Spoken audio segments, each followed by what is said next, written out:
Olá pessoal, tudo bem? Aqui quem fala é o Cláudio Pereira. É muito bom falar com vocês. Seja bem-vindo ao meu canal. Olha, hoje eu vou falar sobre o caso Robinho.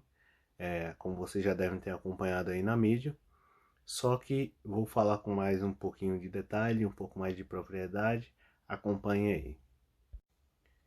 Segundo a sentença proferida pela juíza lá na Itália, em um tribunal, da Itália, no dia 23 de novembro de 2017, Robinho, junto com outros 5 amigos, segundo a sentença, cometeu violência sexual de grupo contra uma jovem albanesa na madrugada de 22 de janeiro de 2013. Então já faz um tempo que isso ocorreu.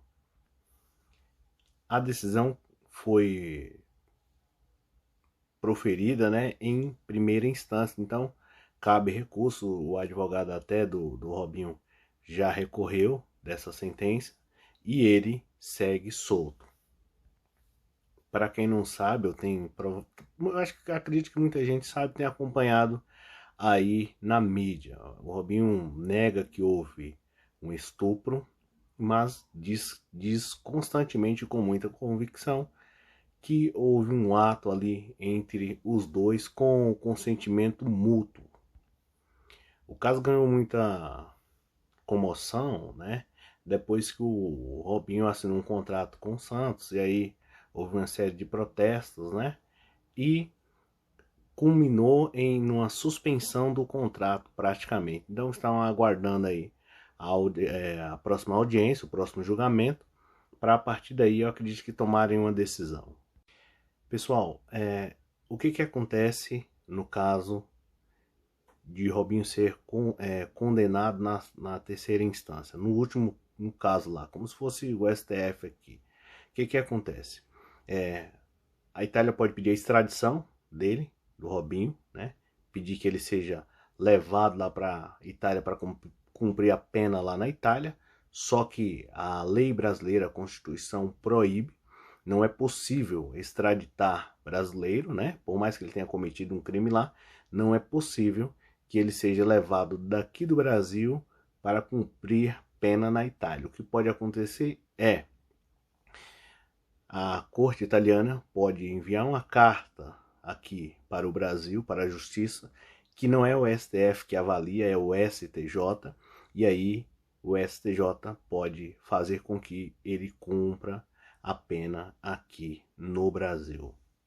O advogado da vítima deu uma declaração, assim, ao meu ver, fantástica. Uma declaração muito concisa, honesta, e eu vou ler para vocês.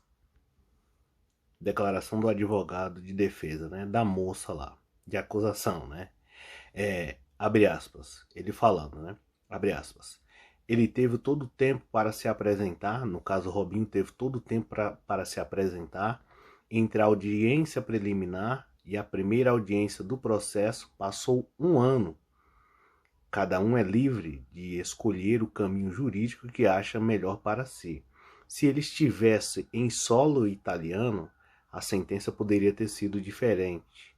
Existem casos onde a justiça pede a apreensão do passaporte do cidadão quando existe um risco de fuga, por exemplo. Fecha aspas. A vítima também pediu indenização, ficou um pouco com receio, mas pediu. Para vocês que não sabem, quando há, no caso, um crime, que era no caso aí de esfera penal, a vítima pode pedir uma indenização. Não é só o criminoso vai lá, quebra o braço de alguém e ele vai preso, não.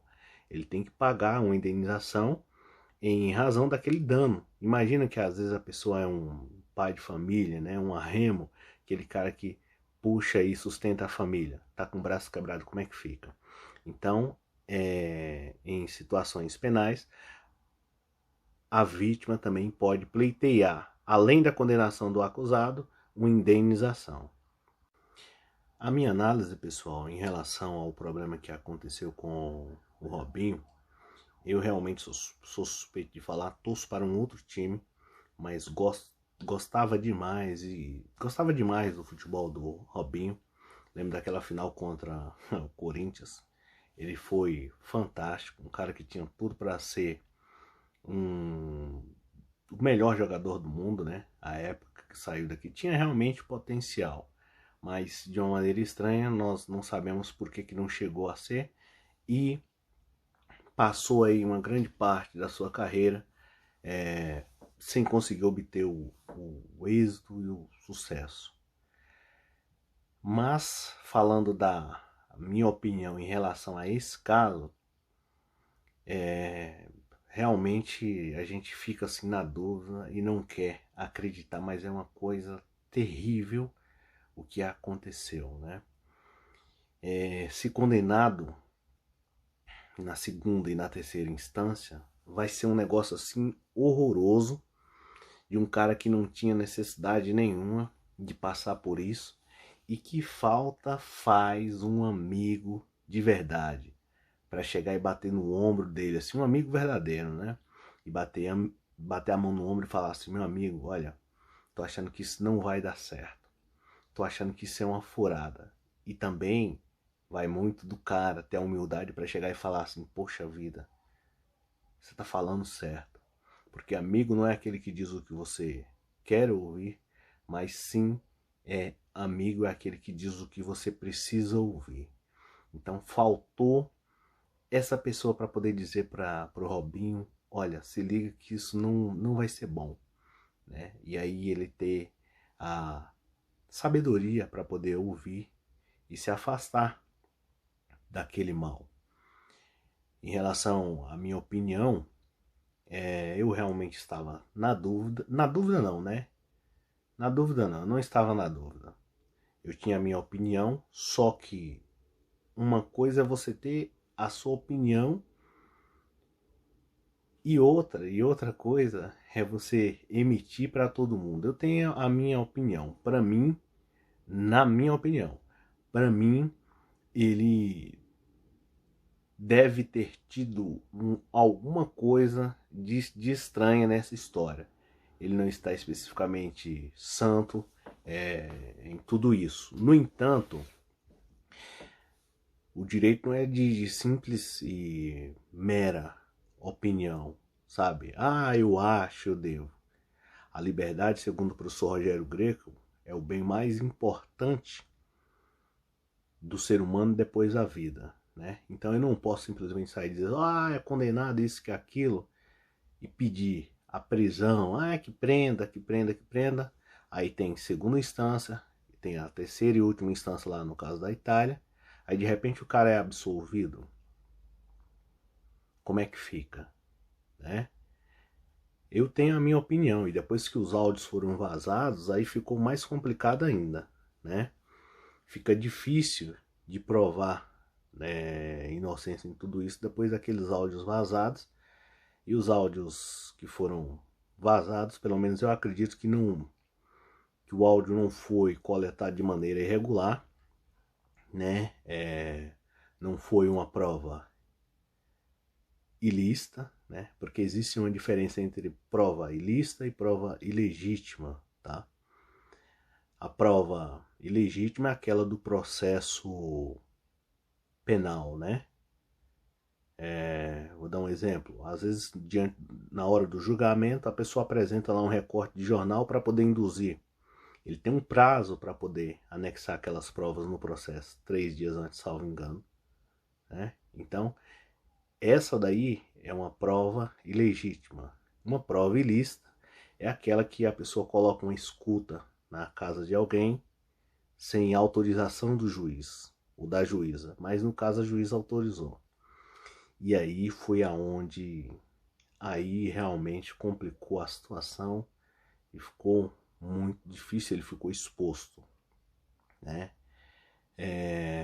Então, pessoal, eu tenho a minha opinião, não vou aqui condená-lo, né? Eu acredito que tem alguma coisa de muito estranho em tudo isso, mas o correto, o coerente, você gostando ou não da pessoa, é esperar que acabe todo o processo. Quando não haja mais recurso para você dizer que a pessoa é condenada ou algo do tipo, É porque ali está um ser humano, eu não estou dizendo que a moça lá não sofreu as agressões, toda aqui a minha solidariedade para ela, mas também tem um outro lado, né? Então vamos esperar, porque o direito não é, eu acho, me disseram, o direito é certeza, né? São vidas das pessoas, mas eu sei assim que realmente é uma história extremamente triste, porque não precisava disso, né? Não precisava. Um jogador que, além de ser casado, né, poderia ter várias assim, né? Poderia ter a namorada, um dos melhores assim modelos aí que tivesse, assim, enfim. Também não tem nada a ver com isso. Cada um faz da vida o que acha que é melhor, só que tem consequências. Eu sou jogador tal, tá? E daí? Então significa que você é jogador, que você é extraterrestre? Você é o modelo, você é o extraterrestre? Não, você vai ter que cumprir, né? E na Itália teve uma comoção muito grande em todos os sentidos e ficou uma situação muito complicada, beleza? Ó, sou Cláudio Pereira. Se você gostou do vídeo, inscreva-se no canal, ative o sininho das notificações para você não perder nenhum vídeo. E é isso, vamos aguardar aí mais informações. Valeu!